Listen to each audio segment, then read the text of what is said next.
நேற்று வந்து அடையாளம் அடையாளத்துக்காக ஆமாம் அடையாளம் ஒரே ஒரு அடையாளம் மட்டும் அது இசைக்கு 4:1-3 அடுத்த அடையாளம் பார்ப்போம். 4வது அதிகாரம்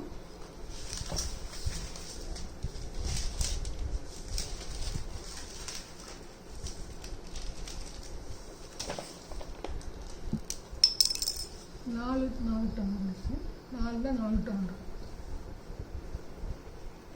நீ உன் இடது பக்கமாக ஒரு கழித்து படுத்து அதன் மேல் இஸ்ரவேல் வம்சத்தாரின் அக்கிரமத்தை சுமத்திக்கொள். நீ அந்த பக்கமாய் ஒரு கழித்திருக்கும் நாட்களின் லக்கத்தின்படியே அவர்களுடைய அக்கிரமத்தை சுமப்பாய். அவர்களுடைய அக்கிரமத்தின் வருஷங்களை உனக்கு நாட்கணக்காய் என்ன கட்டளையிட்டேன். 390 நாட்கள் வரைக்கும் நீ இஸ்ரவேல் வம்சத்தாரின் அக்கிரமத்தை சுமக்க வேண்டும். நீ இவைகளை நிறைவேற்றின பின்பு மறுபடியும் உன் வலது பக்கமாய் ஒரு கழித்து யூதா வம்சத்தாரின் அக்கிரமத்தை 40 நாள் வரைக்கும் சுமக்க வேண்டும். ஒவ்வொரு வருஷத்துக்கு பதிலாக ஒவ்வொரு நாளை உனக்கு கட்டளையிடுவேன். ஒவ்வொரு நாளை உனக்கு கட்டளையிட்டேன். எனக்கு வந்து அந்த இருப்பு சுவர் எல்லாமே பார்த்தாங்க ரைட்டா. இன்னைக்கு வந்து அவர் வந்து இடது பக்கம் எத்தனை வருஷம் 390 நாள் 390 வருஷம் 390 வருஷம் இவரை வந்து 390 நாள் படுக்க சொல்றாரு. ஒரு பக்கமா வலது பக்கமா ஒரு படுக்க சொல்றாரு. இந்த சைடு ரைட் சைடு வந்து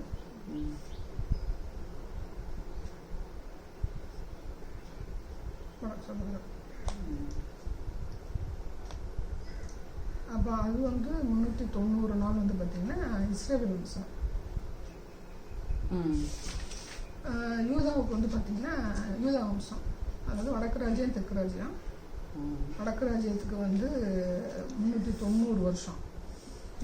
ஆமாம், இஸ்ரவேலுக்கு சிறைக்கு வந்து 390 வருஷம். யூதா பென்யமீன் வந்து தெற்கு ராஜ்யம். இவங்களுக்கு வந்து ஒரு 40 நாள் அப்படின்னா அவங்களுக்கு வந்து 40 வருஷம் சிறை இருக்கும். யூதாவுக்கு 40 வருஷம் சிறை இருக்கும். இவங்களுக்கு வந்து இஸ்ரேல் வடக்கு ராஜ்யத்துக்கு வந்து 390 வருஷம் வந்து சிறை இருக்கும். அந்த 390 வருஷம் அப்படின்னா 400 வருஷம் இப்போ ஒன்றுமில்லாம போயிட்டாங்க. 400 வருஷம். ஆமாம், 400 வருஷம். இப்போ எகிப்தில் வந்து 400 வருஷம் வந்து அவங்க 430 வருஷம் சொல்கிறாங்க. 430 வருஷம் எகிப்தில் இருந்தாலும் அவங்க வந்து கர்த்தர் மீட்டெடுக்கிறார்.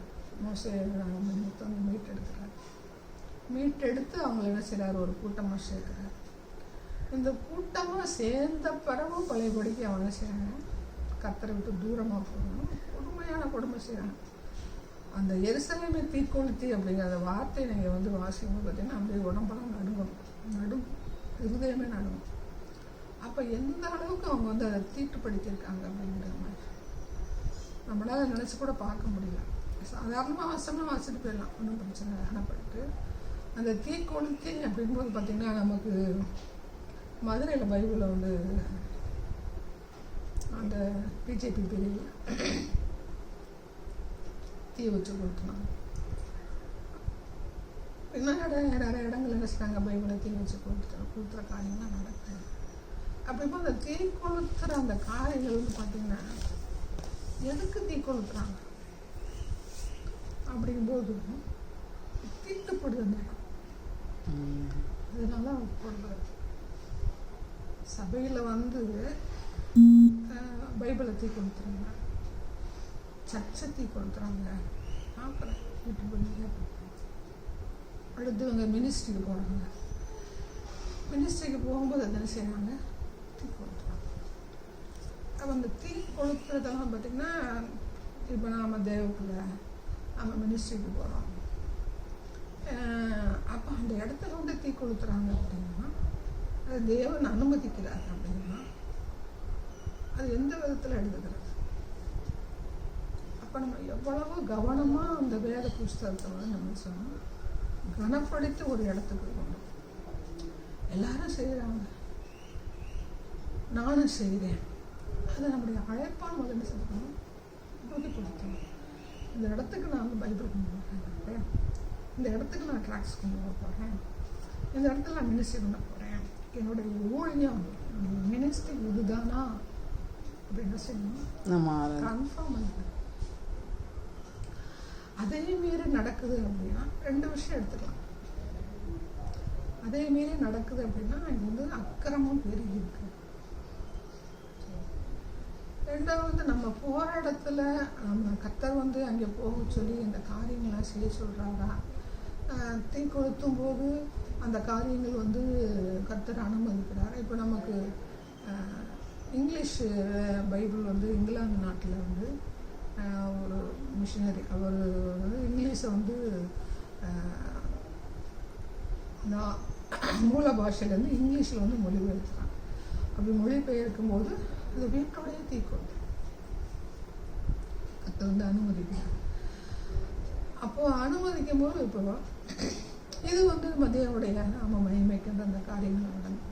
அதுலேருந்து கர்த்தராசிரியர் ஒரு பொண்ணு வந்து அது தப்பி ஒரு பிரதி எடுத்து கடலில் நீந்தி போய் அப்படி நிறையா விஷயங்கள் வந்து சரித்திரத்தில் படிக்கணும். இப்போ தீ கொளுத்துற அளவுக்கு அந்த இடத்துல வந்து அக்கிரமம் இருக்கணும். 2வது, நம்முடைய அழைப்பு தெரிஞ்ச அந்த காரியங்கள் வந்து நம்ம சொன்னால் நம்ம வந்து அதில் வந்து இன்வால்வ். இப்போ அந்த நம்ம ஆண்டவர் வந்து அழைச்சி அந்த இடத்துல போய் தீ கொடுக்குற காரியங்கள் வந்து ஒப்பு கொடுக்குறாருன்னா அது நமக்கு தெரிஞ்சிருக்கணும். முன்னக்கூட்டி நான் சொல்ல வரல, என்னுடைய அழைப்பு இதுதான். ஆனால் அந்த அழைப்பில் வந்து என்ன இருக்குது, இந்த காரியங்கள் வந்து நடக்குது அப்படின்னு எனக்கு தெரிஞ்சுக்கணும். அழைப்பு இல்லாமல் ஒரு பட்டணத்தில் போய் ஒரு கிராமத்தில் போய் இந்த காரியங்களை வந்து செய்யும்போது தேவனுக்கு நம்ம என்ன செய்யணும், கணக்கு. சபையில் வந்து தீ கொடுக்குறாங்க அப்படின்னா எனக்கு வந்து நான் வந்து நான் கர்த்தருடைய சத்தியத்தை தான் நான் சொல்கிறேன். நான் கர்த்தருக்குள்ள என்ன செய்கிறேன், பரிசுத்தமாக இருக்கிறேன். நான் கர்த்தருக்குள்ள என்ன செய்கிறேன், பண ஆசை இல்லாமல் இருக்கிறேன். நான் கர்த்தருக்குள்ள என்ன செய்கிறேன், பர்ஃபெக்டாக இருக்கிறேன் அப்படின்னு என்னுடைய மனசாட்சி என்ன செய்யணும், அந்த நிதானிக்க இந்த காரியம் என்னுடைய வாழ்க்கையில் நடந்திருக்கணும்.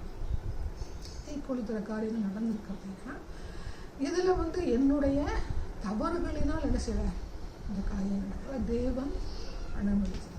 இந்த எருசலேம் தீ கொளுத்தும் போது நமக்கு என்ன அவங்களுடைய ஆக்குமை பண்ணனால அந்த தீ கொளுத்துற காரியங்கள். அப்போ இதெல்லாம் நம்ம நிதானிச்சு அறிந்து என்ன செய்யணும், கருதுவோம். சரி, அவங்க கூப்பிட்றாங்க மினிஸ்ட்ரியாங்க, வில்லேஜ் மினிஸ்ட்ரியாங்க, இல்லை நமக்கு ஒரு மாதம் ஒரு 1000 ரூபா கட்டணும், என்ன செய்யலாம், இந்த காரியங்கள் நம்ம பைபிள் கொண்டு கொடுக்கலாம், டிரான்ஸ்லேட் பண்ணலாம். அப்போ இதெல்லாம் செய்யாமல் இருக்கணுமா அப்படிங்கிற ஒரு கேள்வி. செய்யக்கூடாதுன்னு சொல்லுவாங்க. செய்யும் போது இப்படிப்பட்ட காரியங்கள் கர்த்தர் அனுமதிக்கிறார் அப்படின்னா எனக்கு அதுக்கு என்ன செய்யலை, என்னுடைய கரப்ஷனால் என்னுடைய பாவத்தினால அந்த காரியங்கள் நடக்கலை அப்படின்னு நான் என்ன செய்யணும், உறுதிப்படுத்துறது. நான் கரெக்டாக தான் இருக்கிறேன், ஆனால் கர்த்தர் தான் அதை அப்போ பாவத்தினாலையும் இங்கே என்ன செய்யலாம், தீ கொடுத்துட்டோம். அதே நேரத்தில் கர்த்தருடைய அனுமதியினால் என்ன செய்யலாம், தீ கொடுத்துட்டோம். 2 விஷயங்கள் இதுவும் இருக்குது, அதுவும் இருக்குது. நேற்று பார்த்த மாதிரி நம்ம சரீரத்தில் பாவத்தினாலே நியாய தீர்ப்பு உண்டு. நம்முடைய சரீரம் பலவீனமாகும் போது என்ன செய்யும், அது ஆட்டோமேட்டிக்காக என்ன செய்யும், சுகவீனமான ஒரு காரியம் உண்டு. இப்படி பார்த்த மாதிரி இந்த தீ கொளுத்துற காரியங்கள் என்ன செய்யணும், சர்ச்சை தீ கொளுத்தப்படுது, சர்ச்சை இடிக்கப்படுது. எப்படி இடிக்கப்படலாம் அப்படின்னு இருக்கும்போது கர்த்தர் அனுமதிக்கிறாங்க. அதாவது நான் கரெக்டாக தான் இருக்கிறேன். இந்த இடத்துல வந்து நான் கட்டடம் கட்டும்போது, சபை கட்டும்போது நம்முடைய ஆலயத்துடைய சட்டத்திட்டத்தின்படி நான் கட்டின பிறகு அதை இடித்தா என்னது, கட்டின பிறகு அது தீட்டுப்படாமல் இருந்து இடித்தா தேவன் அனுமதிக்கிறார். இல்லை கூட்டுனா அது தேவன் அனுமதிக்கிறார். இல்லை ஒருத்தர் பிஜேபிக்காரவங்க உள்ளே வந்து கரைச்சல் பண்ணுவாங்கன்னா அது தேவன் அனுமதிக்கிறார். ஆனால் அப்போ நான் நிதானிக்கணும், எனக்கு அந்த காரியங்களுக்கு நான் தேவனத்தில் வந்து என்ன செய்கிறேன், கரெக்டாக தான் இருக்கிறேன், தேவன் அனுமதிச்சிருக்கிறேன். ஆனால் நான் வந்து தவறு பண்ணி அந்த காரியங்கள் வந்து நடக்கலாம் அப்படின்னு எனக்கு தெரியும், நடத்துகிற எனக்கு தெரியும். விசுவாசிகள் சரியில்லை, அதனால அந்த இடத்துல ஆலயத்தை தீ கொடுத்தினாரு, அதனால அந்த இடத்த என்ன செஞ்சாரு, இடிச்சாரு, அதனால உள்ளே வந்தாங்க அப்படின்னு சொல்லி சொல்லக்கூடாது. அதில் வந்து விசுவாசிகள் வந்து பார்த்திங்கன்னா விசுவாசிகளுடைய கண்ட்ரோலு, இந்த சபை கண்ட்ரோலில் யாருடைய பொறுப்பு இருக்குது? அந்த மேய்ப்பு பொறுப்பில். அப்போ இந்த காரியங்கள் நான் கரெக்டாக இருக்கிறேன், நான் கரெக்டாக இருந்தேன், ஆனால் இந்த காரியம் நடந்தது 2 விஷயம் இருக்குது. ஒன்று என்னால் என் நிமித்தம், அந்த சபை நடத்துகிற மேய்ப்பணி நிமித்தம் தான் அந்த நியாயத்திற்கு வந்து சபை இடிக்கப்படுறதோ, சபையை கொடுத்துப்படுறதோ, மற்ற பிஜேபிக்காரங்க வந்து கரைச்சல் பண்ணுறது, அந்த பொறுப்பு யாருக்கு இருக்குன்னு இந்த சபை நடத்துகிற போதகர்கள். விசுவாசி சொல்லி பேசக்கூடாது, தப்பிக்கக்கூடாது. அப்போ கண்ணும் கருத்து என்ன செய்யணும்? அந்த ஆலயம் வந்து இரவும் பகலும் வந்து யார் போகிறா, யார் வரா, இங்கே என்ன நடக்குது, இது எல்லாமே நம்ம யாருடைய பொறுப்பு? போதவருடைய பொறுப்பு. நான் அசிஸ்டன்ட் ஹவுஸ் போட்டிருக்கேன், நான் வாட்ச்மேன் போட்டிருக்கேன், இதுக்கு நான் பொறுப்பு கிடையாது அப்படின்னு சொல்லக்கூடாது. 24 மணி நேரம் என்ன இருக்கணும்? கண்ணோக்கமாக இருக்கணும். சபை நடத்துறதுங்கிறது சாதாரண விஷயம் கிடையாது. வசனம் என்ன சொல்லி? கனமான ஊழியத்திற்கு ஆரோனை போல அழைக்கப்பட்டால். ஏன்னா ஆரோன் வந்து பார்த்தீங்கன்னா அந்த கண்ணுக்குட்டி விஷயத்தில் வந்து அவர் வந்து இன்வால்வ் இருக்கிறாரு. மோசே வந்து கேட்கும்போது இந்த ஜனங்கள் என்ன செஞ்சாங்க, எனக்கு வந்து ரொம்ப நெருக்கடி கொடுத்தாங்க, அதனால நான் செய்ய அப்படின்னு சொல்லி சொல்கிறேன். பட் ஆனால் வேதம் என்ன சொல்லுன்னா ஆரோனை போல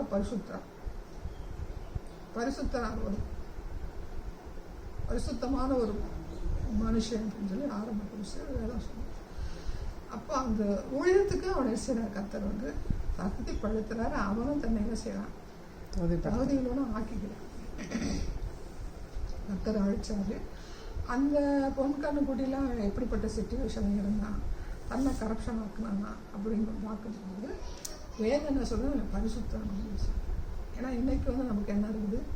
ஏசப்பாட்ட போய் மன்னிப்பு வேண்டாம், உடனே நம்ம கன்ஃபர்ஸ் பண்ணும்போது கர்த்தனை அபிஷேகத்தில் நடக்கிறாரு, அந்த பாவத்தை வந்து மன்னிக்கிறார். அந்த காலங்களில் வந்து அப்படிப்பட்ட காரியங்கள் வந்து அவங்களுக்கு வந்து பலி செலுத்துகிற காரியங்கள் தான் இருக்குது. அப்போ ஆரோன் அதை குறித்து பலி செலுத்துறாங்க, இன்வால்வ் ஆகிட்டு பலி செலுத்துனாங்க அப்படிங்கிற வேதத்தில் சொல்லப்படாது. பட் ஆனால் வேதம் என்ன சொல்லுதுன்னா ஆரோன் வந்து பரிசுத்தம். அப்போ தன்னை தகுதிப்படுத்திக் கொள்ளக்கூடிய ஒரு போதகரான மனுஷனும் இருக்கணும். எல்லாரும் சபையார ஆரம்பித்தாங்க, நானும் ஆரம்பித்தேன். எல்லாரும் காணிக்க வாங்குறாங்க, நானும் காணிக்க வாங்குறேன். எல்லாரும் சபையை கட்டி பெரிய வேலை பண்ணுறாங்க அப்படிங்கிற காரியங்களை என்ன இருக்கக்கூடாது. அவங்களுடைய அழைப்பு வந்து திட்டமாக இருக்குதா? சபை நடத்தக்கூடிய அழைப்பு வந்து திட்டமாக கற்றுக்கொண்டு பேசியிருக்கிறாங்க. அவர் பேசாமல் நம்ம என்ன செய்யக்கூடாது. நான் வந்து எல்லாருமே வந்து பாஸ்டர் ஆகலாம், தப்பு கிடையாது. எல்லாருமே சபை கட்டலாம். ஆனால் அது வந்து தேவனுடைய அழைப்பாக்கணும். என்னுடைய அழைப்பு எது அப்படின்னு நம்ம செய்யணும் பண்ணக்கூடிய ஒரு மனுஷன் வந்து இருக்கணும். இது எப்படி நான் நிர்ணயம் பண்ணுறது அப்படின்னா, தேவ சமூகத்தில் இருக்கணும், தேவனுக்கு ஏற்ற பாதையில் நடக்கணும், தேவனுக்கு பிரியமாக நடக்கணும், தேவனுடைய தேவனுக்கு முன்னாடி நம்ம பரிசுத்தமாக இருக்கும்போது என்னுடைய அழைப்பு என்ன செய்யப்படும்? உறுதிப்படும். இந்த பாதையில் போகும். எனக்கு இந்த வகுத்து வச்ச பாதை இதுதான் நான் செய்வார். திட்டமும் தெளிவாக பேசுவார். ஆரம்பத்துலேருந்து முடிவு வரைக்கும் திட்டம் மாறலாம். சைடில் இந்த காரியம் அந்த காரியம் செய்யும் சொல்லி அது வந்து ஒரு வழி நடத்துது. எனக்கு வந்து சபை அப்படிங்கும்போது இல்லை, இந்த சபை இங்கே நிறுவிட்டியா, நீ அடுத்த இடத்துக்கு போ. அடுத்த இடத்துல என்ன செய்யும்? இப்போ இசைக்கெல்லாம் இது பண்ண தீர்க்கதரிசியாக வச்சார், அடையாளமும் வச்சார், தரிசனக்காரனாக வச்சார், ஓமை சொல்கிறாரு. அடுத்தடுத்து நம்ம போவோம். அப்போ ஒருத்தரை வந்து அழைக்கிறாரு அப்படின்னா ஃபஸ்ட்டு அவர் அழைக்கிறாருன்னு அப்படின்னா அந்த பாத்திரத்துக்கு தகுதி உள்ளவனத்தை கற்று செய்வார். அழைப்பார்.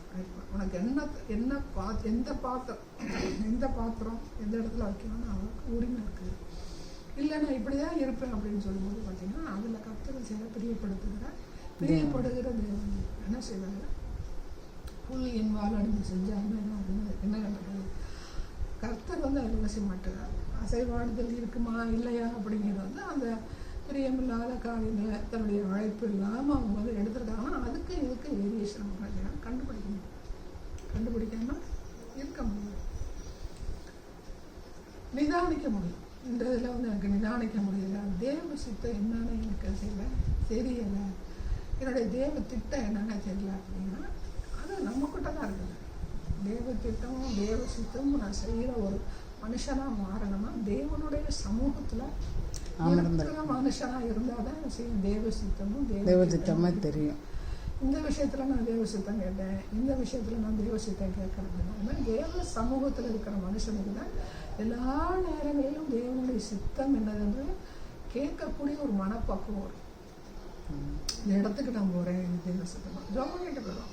இந்த இடத்துக்கு நான் போகிறேன், அவருக்கு அடுத்த காரியங்கள் நான் போகிறேன் அப்படின்ற கூட எல்லாமே அவர் யாக்கோபு சொல்லியிருப்பாங்க, தேவனுக்கு சித்தமானால் என்ன செய்யேன், இந்த இடத்துக்கு நான் போகிறேன் அப்படிங்கிற மாதிரி யாக்கோபு சொல்லி.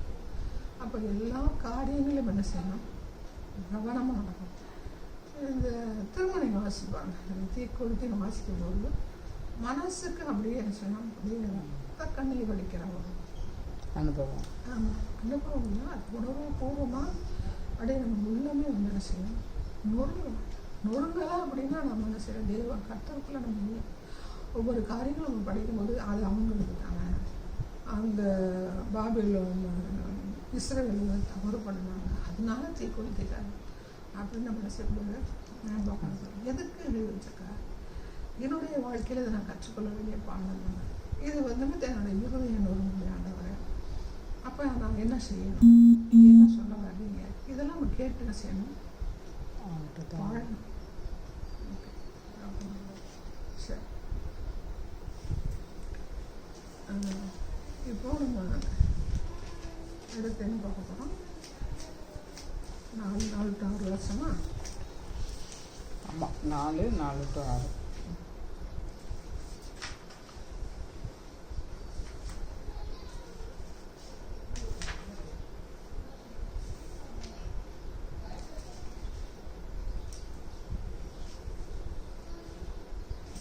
அது சொல்லிட்டுனா வடக்கு ராஜ்யம் வந்து 390 வருஷம். ஆமாம், பென்யமீன் வந்து 40 வருஷம், 40 நாட்கள், 40 வருஷமா செய்யாது. அப்போ இங்கே 400 வருஷமாக இருந்ததுனால என்னாச்சு, அந்த 10 கோத்திரம் 390 வருஷம் இருக்கு இல்லையா, 390 வருஷம். எகிப்தில் அடிமையாக இருந்ததுக்கும் இதுக்கு என்ன வித்தியாசம்னா, அவங்கள வந்து எங்கே கொண்டு போகிறாங்கன்னா, யாக்கோபு இருக்கார் இல்லையா, யாக்கோபு கேட்குறாரு, என்ன கேட்குறாரு, இவரை அடிமையாக கொண்டு போகிறாரு, யோசேப்பை அடிமையாக கொண்டு போகிறாரு. அப்போது யோசேப்புக்கு இவங்க தானே வாங்கும்போது அவர் என்ன சொல்கிறார், தேவன் வந்து இந்த ஜனம் வந்து அந்த கோத்திரம் வந்து ஆபிரகாம் சந்ததி வந்து 12 கோத்திரம்னு வச்சுக்கோங்க, இஸ்ரவேல் 12 கோத்திரம் வந்து அழிஞ்சு போகக்கூடாதுன்றதுக்காக என்ன செய்கிறாரு, நான் முன்னக்கூட்டி தேவன் தான் அனுப்புனார், அதை குறித்து நீங்கள் பயப்படாதீங்க அப்படின்னு சொல்லுவாங்க. ஆமாம், அப்போ அங்கே பஞ்சம் இருக்குது. யோசேப்பு என்ன சொல்கிறாருன்னா, நீங்கள் இங்கே வந்துருங்கப்பா, இங்கே பஞ்சம் இருக்கிறதுனால நீங்கள் இங்கே வந்து குடியிருங்க. அப்போ யாக்கோபு சார் ஆண்டவர்கிட்ட போய் என்ன சொல்கிறாரு, கேட்குறாரு, ஜெபம் பண்ணி கேட்குறாரு, நான் போகலாம் வேண்டாமா கேட்குறாரு. அப்படி கேட்கும்போது வசமெல்லாம் எடுத்து ரொம்ப நேரம் கேட்குறாரு. அப்படி கேட்கும்போது ஆண்டவர் சொன்னா பயப்படாம, இப்போ ஆமாம் நான் உங்க கூட இருக்கிறேன், நீங்கள் போ, நீ போ அப்படின்னு. அது கூட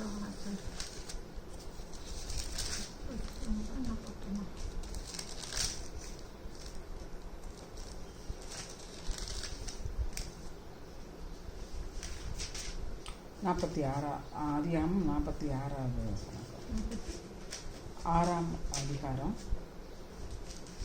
2வது. அன்று இரவிலே தேவன் இஸ்ரவேலுக்கு தரிசனமாகி, யாக்கோபே யாக்கோபே என்று கூப்பிட்டார். அவன் இதோ அடியேன் என்றான். அப்பொழுது அவர், இஸ்ரவேல் தனக்கு உண்டான யாவையும் சேர்த்து கொண்டு புறப்பட்டு பெயர்செபாவுக்கு போய் தன் தகப்பனாகிய ஈசாக்கினுடைய தேவனுக்கு பலியிட்டான். இருந்தது சரிங்களா. என்ன பண்ணுறாருன்னா, யோசேப்பு வாங்கப்பான்னு சொல்லிட்டா எங்கே போகிறாங்கன்னா, எப்பயும் பேச வர போகிறோம். பேசலாத செய்கிறாங்கன்னா அவங்க வந்து சர்ச்சு கட்டி வச்சுருக்காங்க. பேசபாவில் வந்து ஒரு தோப்பு ஒன்று தொழுது கொண்டார்கள் அப்படின்னு சொல்லி வசனம் இருக்கும். அப்போ எப்பயும் பள்ளத்தாக்கள் குடியிருந்தாலும் எங்கே போகிறாங்கன்னா பேச பார்க்க போகிறாங்க. அதுதான் மெயின். அண்டவர்கிட்ட போய் கேட்குறதுக்கு என்ன செய்யறான், யாக்கோபு வந்து போறான், கேட்காம போகல. அடுத்தது படிங்க. அன்று இரவிலே தேவன் இஸ்ரவேலுக்கு தரிசனமாகி யாக்கோபே யாக்கோபே என்று கூப்பிட்டார். அவன் இதோ அடியேன் என்றான். அப்பொழுது அவர், நான் தேவன், நான் உன் தகப்பனுடைய தேவன். நீ எகிப்து தேசத்துக்கு போக பயப்பட வேண்டாம். அங்கே உன்னை பெரிய ஜாதியாக்குவேன். நான் உன்னுடனே எகிப்துக்கு வருவேன். நான் உன்னை திரும்பவும் வரப்பண்ணுவேன். யோசேப்பு தன் கையால் உன் கண்களை மூடுவான் என்று சொன்னார். அப்போ கரெக்டாக என்ன செய்ய, யாக்கோபு வந்து அவன்கிட்ட போய் கேட்குறாரு. கேட்கும்போது என்ன சொல்றாங்கன்னா, நானும் உன் கூட என்ன செய்யறேன், வரேன், எகிப்துக்கு வரேன். அப்போ ஆபிரகாம் வந்து நீங்க யாக்கோபு வரைக்கும் நம்ம எடுத்துக்கிட்டோம்னு வச்சுக்கோங்களேன். ஆபிரகாம் வந்து அவர் சொன்ன மாதிரி என்ன செய்யறாரு, அங்கே வர்றாரு. ஈசாக்கு அது மாதிரி அவங்க அப்பா சொன்ன மாதிரி அவரை நடந்துக்கிறாரு. எகிப்துக்கு போக வேணாம்னே இருந்துக்கிறாரு. ஆமாம், அது பஞ்சம் பழக்கி தானே போகிறாங்க. இல்லை, அதுக்குமே போகிறதுக்கு கேட்பாரு, வேணாம்னே இருந்துக்கிறாரு ஈசாக்கு. ஆமாம், ஆபிரகாம் போகிறான். அப்போ வந்து அவங்களுக்கு வந்து எந்த இடம் அப்படின்னு தெரியாமல் செய்யறாரு. ஃபர்ஸ்ட் ஜென்ரேஷன் வச்சுக்காங்க, ஆபிரகாம் ஈசாக்கு. அப்படி வரும்போது பார்த்தீங்கன்னா யாக்கோபு என்ன பண்ணாங்கன்னா அங்கேருந்து இருக்கிறாரு, கானான் தேசத்தில். இங்கேருந்து அவங்க மாமா வீட்டிலேருந்து வந்து கானான் தேசத்தில் வந்து மசீகேமில் கூட ஆகும்போது அப்போ பார்த்தீங்கன்னா அப்போ யோசேப்பு பண்ணும்போது அவங்க எப்பிரோன் பண்ணத்தாங்க. அந்த இப்போ வந்து இந்த பெயர்சபா அப்படிங்கிறது வந்து இவர் போய் அந்த கல்லு ஆபிரகாம் வந்து உருவாக்குவார். ஆபிரகாம் வந்து பெயர்சபா அந்த லோத்துக்கு முன்னாடி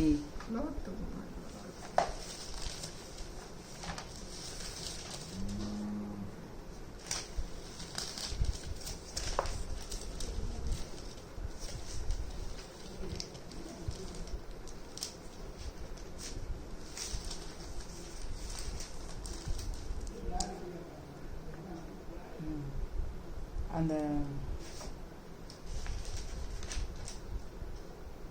முதல் அதுக்கு சேபான்னு பேரிட்டான். அதுக்கப்புறம் அந்த ஊரின் பேர் இந்நாள் வரைக்கும் பெயர்சபா என அழைக்கப்படுகிறது. ஆதியாகமம் 26ஆம் அதிகாரம் 33வது வசனம். 25 வரைக்கும் இது வந்து இந்த பெயர்சபாங்கிற பேர் வந்து இங்கே தான் வரும்.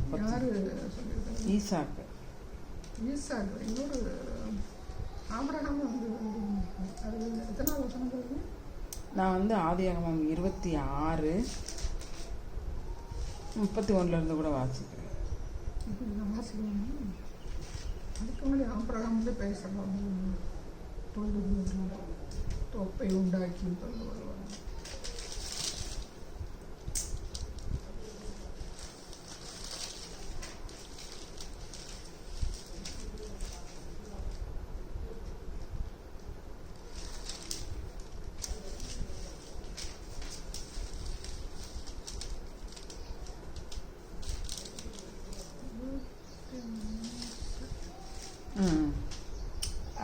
ஆதியாகமம் 22 26 நான் சொன்னதாக்கா.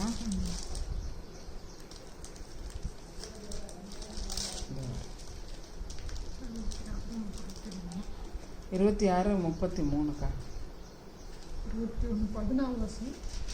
21:14 அத்தை படம் எடுத்துட்டேன். ஆபிரகாம் அதிகாலையிலிருந்து அப்பத்தையும் ஒரு துருத்தி தண்ணீரையும் எடுத்து ஆகாருடைய தோளின் மேல் வைத்து பிள்ளையையும் ஒப்பு கொடுத்து அவளை அனுப்பிவிட்டார். அவள் புறப்பட்டு போய் பெயர்செபாவின் வனாந்தரத்திலே அலைந்து திரிந்தார். 16:1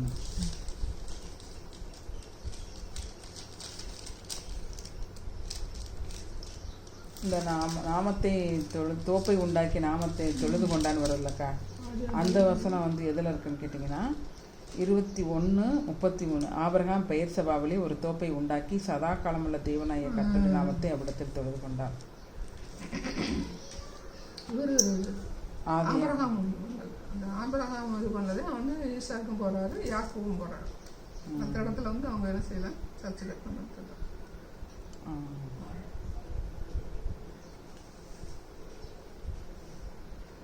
அப்போ யாக்கோபு என்ன செய்யறாரு, கேட்டு தான் போறாரு.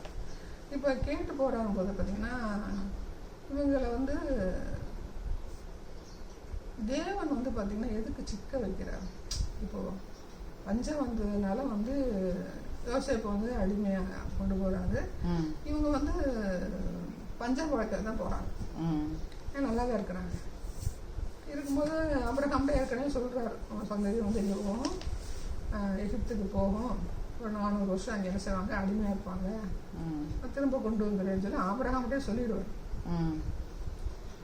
அப்போ இவங்க வந்து இவர் கேட்டு தான் போடுறாரு. யோசேப்புன்னு சொல்கிறாரு, பஞ்சத்தினால நம்ம செஞ்சு வந்திருக்கோம் அப்படின்னு சொல்லி சொல்கிறாரு. ஏன் அடிமையாக மாத்துறாரு 400 வருஷம்?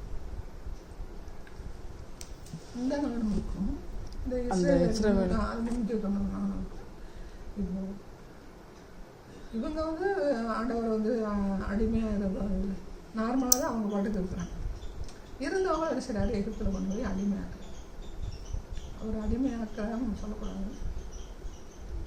அவங்க அடிமை ஆகிறதுக்கு என்ன காரணம் சொல்லிடுறாரு, முன்னக்கூட்டி சொல்றதுனால அது ஆபிரகாம்கிட்டே சொல்லிடுறாரு, உன்னுடைய சந்ததி நிறைவேற்றுறாங்க. அப்போ அவரே என்ன சொல்றாரு, அவர் வந்து அடிமையாக்குறவங்க கூட தவறு, அடிமையாக்குறாங்க தவறு. ஏன் அவங்க வந்து அடிமையாக இருக்கிறாங்க, சிக்கிக்கிறாங்க, அவங்க வந்து சிக்கிக்கிறாங்க அப்படின்னு பார்த்தோம்னா இதுக்கும் அதுக்கு என்ன எப்படி கர்த்தர் வந்து ஆபிரகாமை தெரிஞ்செடுத்து பஞ்சபாடிகளாக நம்ம வந்து நாங்கள் போகணும் அப்படின்னு சொல்லி கேட்டு தான் போகிறாங்க. அங்கே வந்து இருக்கிறாங்க. இருந்தவங்க என்ன செய்கிறாங்கன்னா அங்கேயே இருக்கிறாங்க. இருக்கும்போது அவங்க வந்து அங்கேயே இருக்கணும், இல்லை என்ன செய்யணும், திரும்ப நான் காணான் தேசத்துக்கு. ஏன்னா ஆபிரகாம் எங்கே வர சொல்கிறாங்க, காணான் தேசத்தை அவங்க சுதந்திரமாக கொடுப்பேன்னு சொல்லி சொல்கிறாங்க. அதன் பிரகாரம் யாக்கோபின் சந்ததி வரைக்கும் என்ன செய்கிறாங்க, அங்கேயே இருக்கிறாங்க. பஞ்சம் குறைக்கிறதுக்கு என்ன செய்கிறாங்க, இங்கே வர்றாங்க. எங்கே வர்றாங்க, எகிப்துக்கு வர்றாங்க. ஆனால் முன்னக்கூட்டி கர்த்தர் சொல்ல 400 வருஷம் இங்கே வந்து அடிமையாக இருப்பாங்க, திரும்ப வந்துடுவாங்க அப்படின்னா அவள் சொன்னதுனால இங்கே அடிமையானவங்களா அப்படிங்கிறது தவறு. வந்தவங்க வந்திருக்காங்க, யோசேப்பு சக வசதி செய்து கொடுக்குறாங்க. அதுக்கு பின்வருங்கிற சந்ததி எல்லாரையுமே பார்த்தீங்கன்னா நம்ம ஸ்தேவானுடைய பிரசங்கத்திலேயே அப்போஸ்தலர் 7 பார்த்தோம்னா அந்த 12 பேர்னு வச்சுக்கோங்க. ராகேலாம் வந்து சார் அந்த வனாந்தரத்தில் சார் கடந்து வரும்போது பெத்லகேமுக்கு முன்னாடி கலரை வச்சு இது பண்ணாங்க. அவள் லேயால் முதற்கொண்டு ஃபஸ்ட்டு யாருன்னா சாரா, அது வந்து ஆபிரகாம். லேயால் வந்து நமக்கு வசனம் சொல்ல முடியும். லேயால் முதற்கொண்டு இந்த 12 கோத்திரத்து தலைவர்கள் என்ன செய்யணும்னா அங்கே தான் கொண்டு வந்து செய்யறாங்க. அந்த மக்பேலாங்க இப்போ நம்ம அந்த எலிசபெத் மகாராணி அவங்களுக்கு வந்து பார்த்தீங்கன்னா தனியாக கொடுத்தாங்க இடம், மேலே வந்து அப்படி கீழே வருது, அப்படி பெட்டி பெட்டியாக வச்சுருக்குறாங்க. இப்போ எத்தனை வருஷம் பெட்டிகள்லாம் இருக்குது, அவங்க பரம்பரை பெட்டி, ராஜா பெட்டியா இல்லை அவங்க சம்மந்தப்பட்டவங்க எல்லாருமே இருக்கிறாங்க. நிறைய பெட்டியை பேசி அப்போ அவங்களுக்குன்னு ஒரு இடத்த வந்து ஆயத்தம் பண்ணாங்க. பட் ஆபிரகாம் எவ்வளோ பெரிய மக்பேலா கொண்டு வாங்கி வச்சார் நமக்கு தெரியல.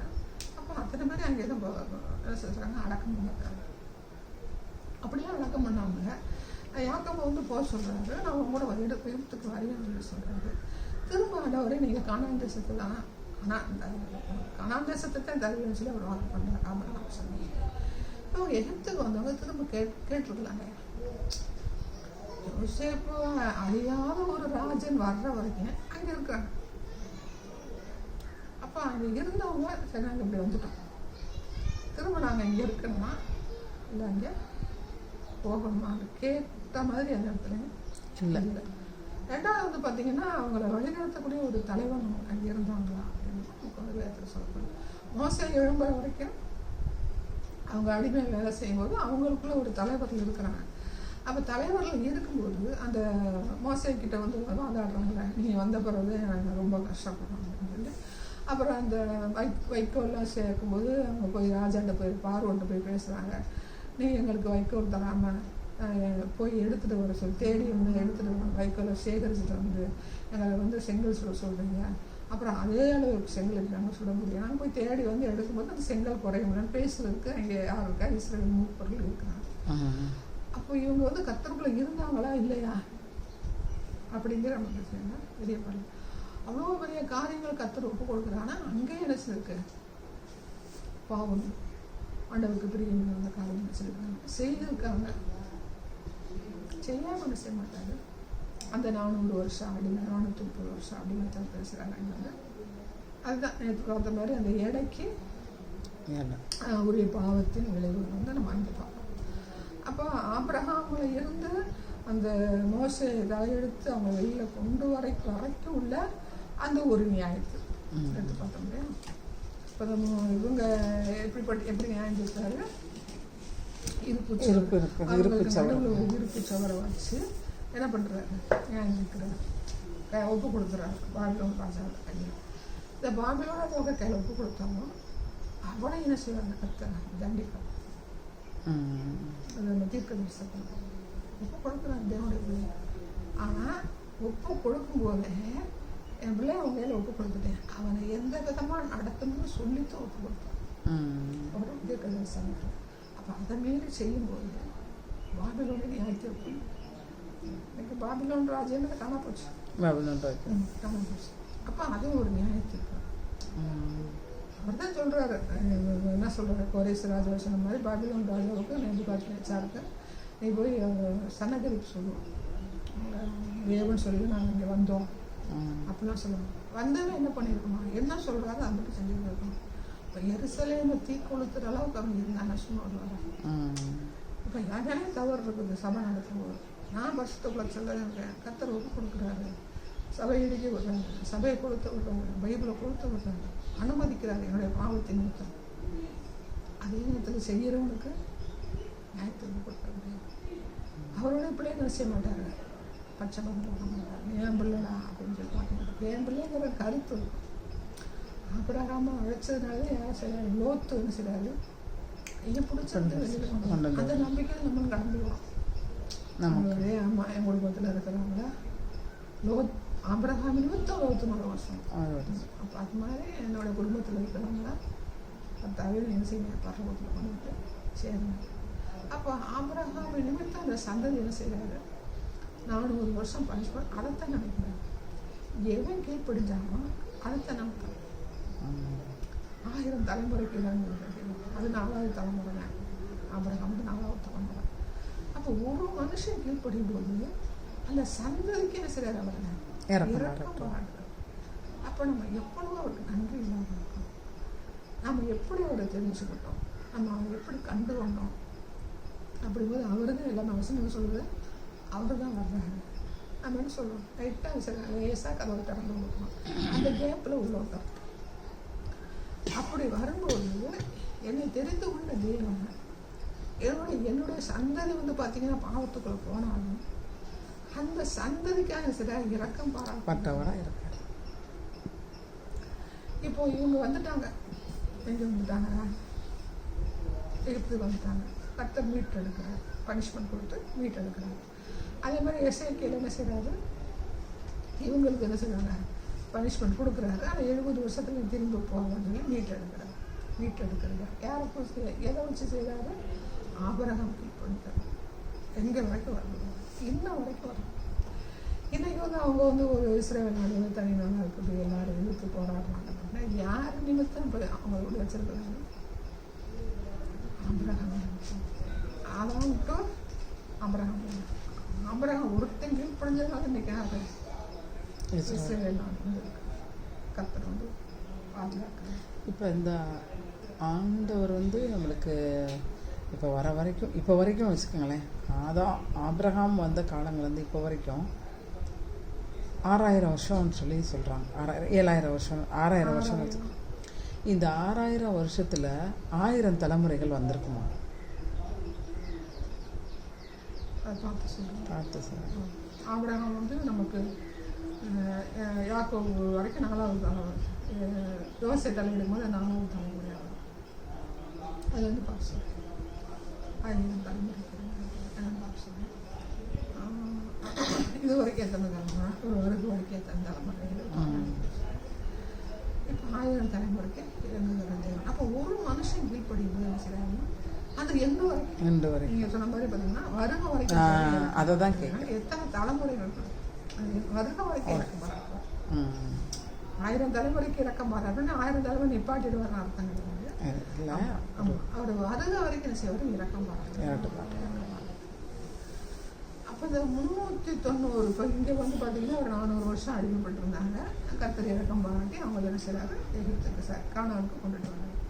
இப்போ இந்த 390 வந்து அசீரியா ராஜாவுக்கு சிறைப்பிடிச்சவங்க வடக்கு அவங்க காணாமல் போயிட்டாங்கன்னு சொல்லி சொன்னாங்க. அப்போ அவங்களுக்கு இறக்கம் பண்ணாங்க. ஏன்னா அவங்க யாரோட சந்ததி? ஆபிரகாமின் சந்ததி. ஆபிரகாமின் சந்ததி. இப்போ இவர் லோத்து அதுனா சேம் காம் யாப்பேத் 3 பேர் அவங்களுடைய சந்ததியை நமக்கு பழகி போய் அதில் ஒரு சந்ததி யார் வராங்க? ஆபிரகாம் வராங்க. சேம் சந்ததி வராங்க. சேம் சந்ததி வரும்போது இப்போ நோவாவுடைய வித்து தான் சேம் காம் யாப்பேத். அப்போ சேம் சந்ததி மட்டும் ஆபிரகாமை தெரிஞ்சுக்கிறாரு. அப்போ ஆபிரகாமின் மட்டும் இன்னைக்கு எல்லாத்தையும் பண்ணிட்டு வர ஆரம்பிச்சுக்கோங்க. இப்போ காம் யாப்பேத் 2 சந்ததி இருக்குது. இப்போ சேம் சந்ததியில் பார்த்தீங்கன்னா இவர் மட்டும்தான் பிரித்தெடுக்கப்படுகிறார். அப்போ அதுக்கு மற்ற அவங்க குழந்தை பெற்றுப்பாங்க, அவங்க இருக்காங்க. சேம் சந்ததி காம் சந்ததி இருக்குது, யாப்பேத் சந்ததி. இப்போது அதை அப்படி தொடர்ந்து வரணும்னு வச்சுக்கோங்க. இதில் வந்து பார்த்திங்கன்னா அந்த 3 மனைவிகள் இருக்காங்க மருமக்கம்மா. அதில் ஒரு அம்மா வந்து பார்த்திங்கன்னா இவர் காயின் சந்ததியிலேருந்து வந்தவங்க சொல்லி வேத வல்லுன்னு சொன்னாங்க. 3 சேம் காம் யாப்பேத்துக்கு 3 மருமக்கம்மா. மற்ற 8 பேர் வந்து நோவாக்கு. அதில் ஒரு மருமகன் வந்து காயின் சந்ததியில் வந்தவங்கள்ட்ட வந்து கல்யாணம் பண்ணாங்க. மருமகனை பொண்ணு எடுத்துருக்காரு. வேத வல்லுன்னு சொல்லுவாங்க வசனம். இப்போ அது நமக்கு என்ன ஒத்து வருது? எப்படி வருதுன்னா இப்போ அந்த காயின் சந்ததியும் உள்ளே வந்துருச்சு. அந்த அம்மா ஆகார் வந்து எகிப்துலேருந்து வந்தாங்க. அவங்க காணாடி. அப்புறம் இஸ்மவேல் ஒரு ஆகாருக்கு பண்ணும்போது அவர் எகிப்திய பெண்ணத்தை காணாடிய பெண்ணை தான் கல்யாணம் பண்ணாங்க. அப்படிங்கும்போது இப்போ இஸ்மவேலுடைய சந்ததி என்ன செய்யணும்? ரசிக்கப்படணும். சேம் காம் யாப்பேத் சந்ததி என்ன செய்யணும்? ரசிக்கப்படணும். ஆபிரகாமுடைய சேம் பொறுப்புல மற்றவங்க எல்லாரும் என்ன செய்யணும்? ஆண்டவருக்குள்ள வந்தாங்க. இங்கே எல்லாருமே புறஜாதின்றாங்க. ஆபிரகாம் சந்ததி வந்தவங்க தான் யாரு? மீதி எல்லாருமே யாரு? புறஜாதின்னு சொல்லி சொல்லுவாங்க. இவங்களாம் எங்க இருந்து வந்தாங்க? எமோரியர், எபூசியர் எங்க இருந்து? பெலிஸ்தீர் எங்க இருந்தாங்கன்னா இவங்களுக்கு பிறந்த பிள்ளைங்க. சேம் வந்து ஆபிரகாம் தானே அவங்க இஸ்ரவேலர், எபிரேயர், இன்னைக்கு வந்து இஸ்ரவேலர், யூதர்கள் அப்படின்னு சொல்லி வச்சுக்கிட்டாங்க. இப்போ அந்த யூதர்களும் 10 கோத்திரம் செஞ்சு இந்த புறஜாதிக்குள்ள வந்துடும். 10 கோத்திரம் வச்சிருக்கிறாங்க. அது எப்படி அவங்க கொண்டு போகிறாங்கன்னு பின்னாடி பார்ப்போம். ஆண்டவரையை ஏற்றுக்கிறல ஆபிரகாம் தெரிஞ்செடுக்கிறாரு. இவங்க யாருன்னா ஆபிரகாமின் சந்ததி அப்படின்னு பார்த்தீங்கன்னா இஸ்ரவேலர். மீதி எல்லாருமே புறஜாதியம். 10 கோத்திரம் 12 கோத்திரத்துக்கு என்ன சொல்லுவாங்கன்னா ஆபிரகாமின் சந்ததி சொல்லிட்டு நம்மள எல்லாம் சொல்கிறாங்களா? நம்ம எல்லாரும் போது இப்போ சொன்னது காம் யாப்பேத் ஆபிரகாம் விட்டுட்டு மீதி எல்லாருமே. அப்புறம் மருமக கானானியர்கள் அப்படி மிங்களை எல்லாம் வச்சுருவாங்க. இவங்க எல்லாரும் என்ன செய்யணும்? நம்ம தான் புறஜாதி. அப்போ ஆபிரகாம் கீழ்ப்படிஞ்சாங்க. அதனால இன்னைக்கு வரைக்கும் வச்சுருந்தாங்க.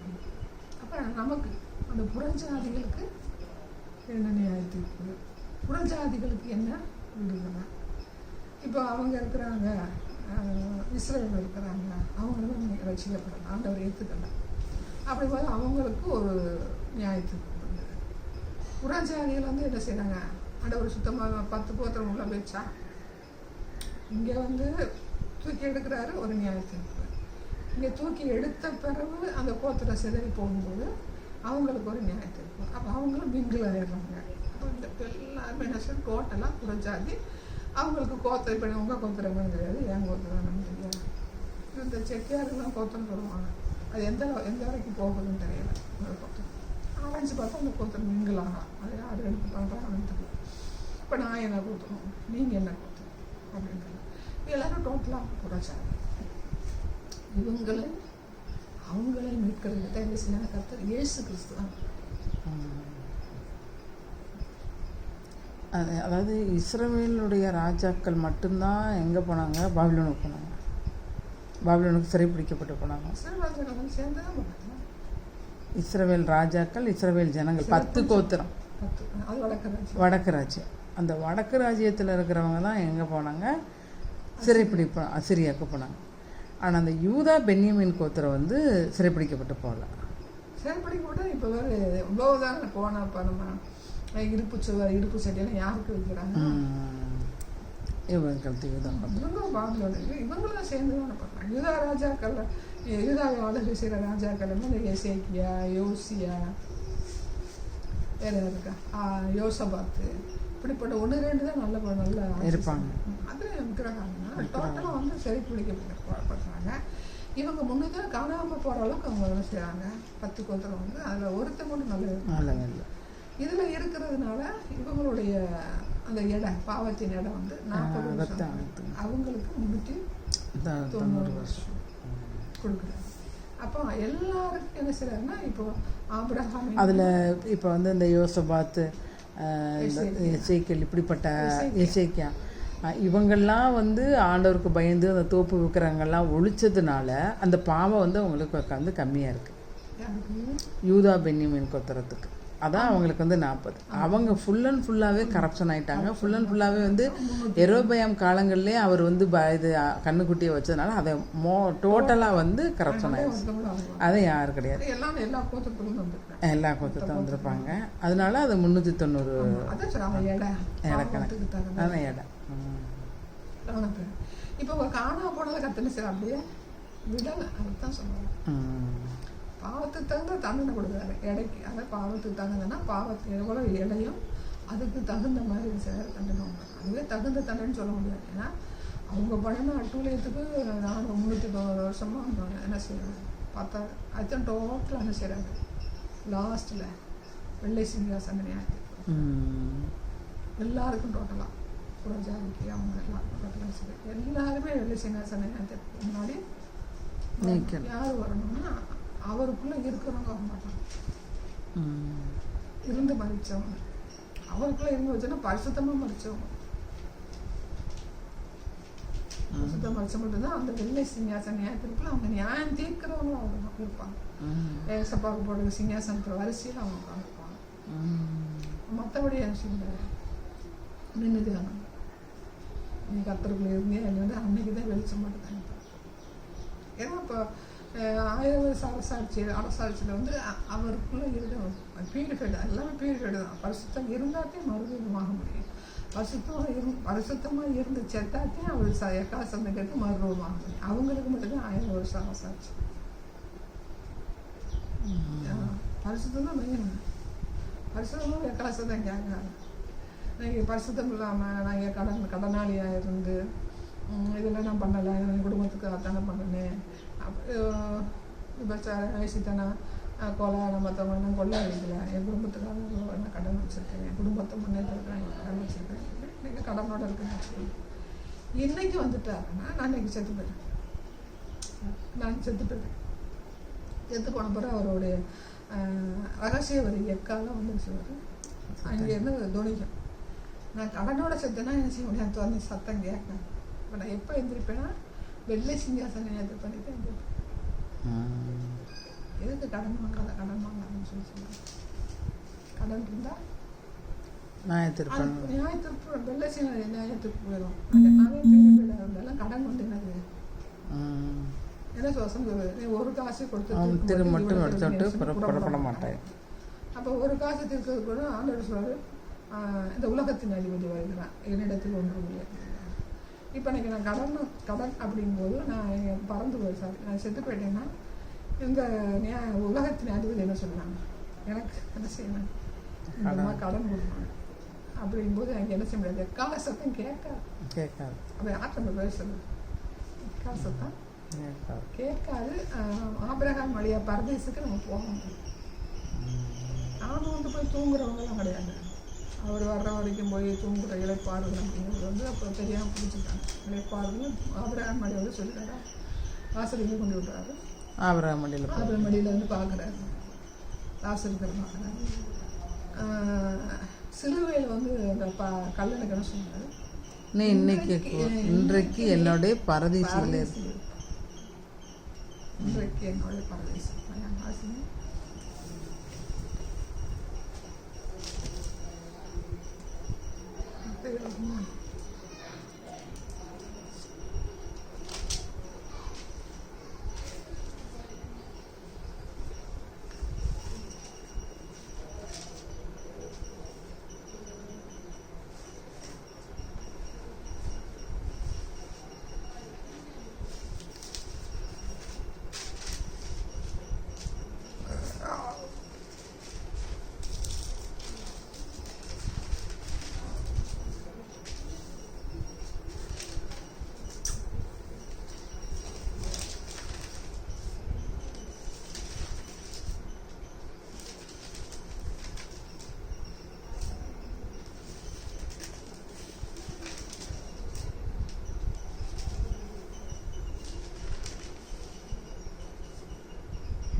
கீழோட வலது பக்கத்திலும் இடது பக்கத்திலும் விடணும். பண்ண வந்து கீழே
லூக்கா 23:43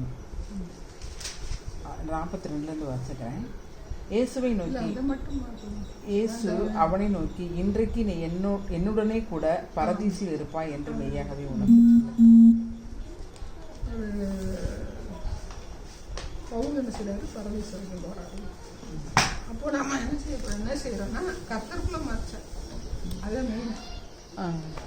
கர்த்தருக்குள்ள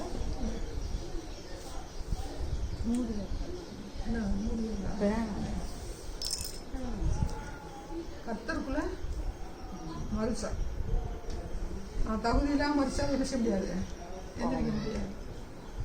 அவர் வரும்போது நான் தகுதி இல்லைன்னா இது நாள் வரைக்கும் ஓடிட்டேன். இப்போ எத்தனை ஆகுது? 2 மணி ஆகுதா? 2:05 நான் தப்பு பண்ணிட்டேன். 2:06 அவர் வந்துடுறாரு அப்படின்னா செஞ்சு நான் தப்பு பண்ணிட்டு 2:06 நான் வந்து செஞ்சேன். மன்னிப்பு கேட்டேன்னா போயிருக்கேன். அதுதான் அவருடைய பேர்பட்ட தப்பு பண்ணினாலும் நான் மன்னிப்பு கேட்டுட்டேன்னா 2:06 வர்றாருன்னா செஞ்சேன். இந்தியாவில் போயிடும். ஈரோட இருக்கும்போதும் என்ன செய்யணும்? பரிசுத்தமாக இருக்கணும். சாகிறதுக்கு முன்னாடி என்ன செய்யணும்? பரிசுத்தமாக இருந்தால் தான் வெக்கால சத்தம் கேட்கும். இல்லைன்னா கேட்காது. பரிசுத்தமாக இருந்தால் தான் என்ன செய்ய முடியும்? பரிசுத்தமாக இருந்து செத்தாத்தே சாகிற வரைக்கும் பரிசுத்தமாக இருக்கணும். செத்தாது நான் என்ன செய்ய முடியும்? அவருடைய கால சத்தம் கேட்கும். இல்லைன்னா டைரக்ட் எங்கே போகணும்? வெள்ளை சிங்காசனம். அந்த நியாய தீர்ப்புல போய் நம்மளோட நியாயம் விசாரிச்சு போகிறோம். பட் நம்மளுக்கு அங்கே போய் பரலோகம் கிடைக்கணும்ல. அங்கே நியாய தீர்ப்புக்கு முன்னாடி நின்னாலே அங்கே பார்க்கலாம். செஞ்சதுக்கு எவ்வளோ உனக்கு பனிஷ்மெண்ட்டுங்கிற ஒரு லெவல். வெள்ளை சிங்காசன நியாய தீர்ப்புல வந்து நீ நல்லது செஞ்சிருக்க, அதனால இந்த பரலோகத்துக்கு இல்லக்கா. அதான் நம்ம படிக்கிறோம்ல, வலது பக்கத்துல இருக்கிறவங்க கோபத்தினால் அப்படின்னாங்களா. வெள்ளை சிங்காசன நியாயத்திற்குள்ளேயே வந்து நீ நரகத்துல எந்த இடத்துக்கு போ, நரகத்தை பற்றி படிக்கணும். அதுல எத்தனை இடங்கள் இருக்கு. அது யதார்த்தத்தை இப்படி நீ செய்யற தேவன் வச்சுக்கோங்க.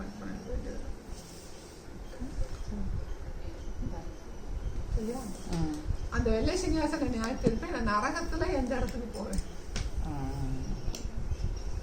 அங்க வந்து இப்ப நான் வந்து இவ்வளவு நான் செய்திருக்கேன். எனக்கு இந்த 1st கிளாஸ் 2nd கிளாஸ் நரகத்திலே 1st class 2nd class 3rd 4th இருக்குல்ல, எனக்கு இந்த இடம் கொடுங்கன்னு சொன்னா என்ன சொல்லுவாங்க? இல்லப்பா உனக்கு இந்த இடங்க, இந்த 1st கிளாஸ் இடம் உனக்கு கிடையாது. ஏன் அப்படிங்கிற காரணத்துக்கு ஆட்டோமேட்டிக்காக அதாவது கேட்டு பதில் சொல்கிறதா இல்லை ஆட்டோமேட்டிக்காக அவருடைய எல்லாத்தையுமே ஒரு செகண்ட் அது இல்லைக்கா. நம்ம வசனத்தில் படிக்கிறோம், வலது பக்கத்தில் வந்து ஃபுல்லாக வந்து செம்மறியாடு, இடது பக்கத்தில் வந்து இருக்குது. நீங்கள் எல்லாம் பரலோகத்துக்கு போங்க, மற்றவங்க எல்லாம் வந்து போங்கன்னாங்க. அதை மீன் பண்ணி நான் அது வந்து அது ஓமை. உவமை அவங்களுக்கு ஜனங்களுக்கு புரியறதுக்காக சொல்றாங்க. செம்மறியாடுனா அவர் சொல்றதை கேட்கறது, வெள்ளாடுனா கண்ட்ரோல் இருக்காது, அது வாட்டுக்கு ஓடிக்கணும். அவங்களுக்கு புரியுற உவமை எடுத்துக்காட்டு உதாரணம். அதனால நீங்கள் வந்து பரலோகத்தில் வெள்ளை சிங்காசன நியாயத்தீர்ப்பில் வந்து இல்லைப்பா நீங்களாம் இப்படிலாம் பண்ணிக்கிங்க, நீங்கள் பரலோகத்துக்கு போங்க, இது இங்கே போங்க அப்படின்னு கிடையாது.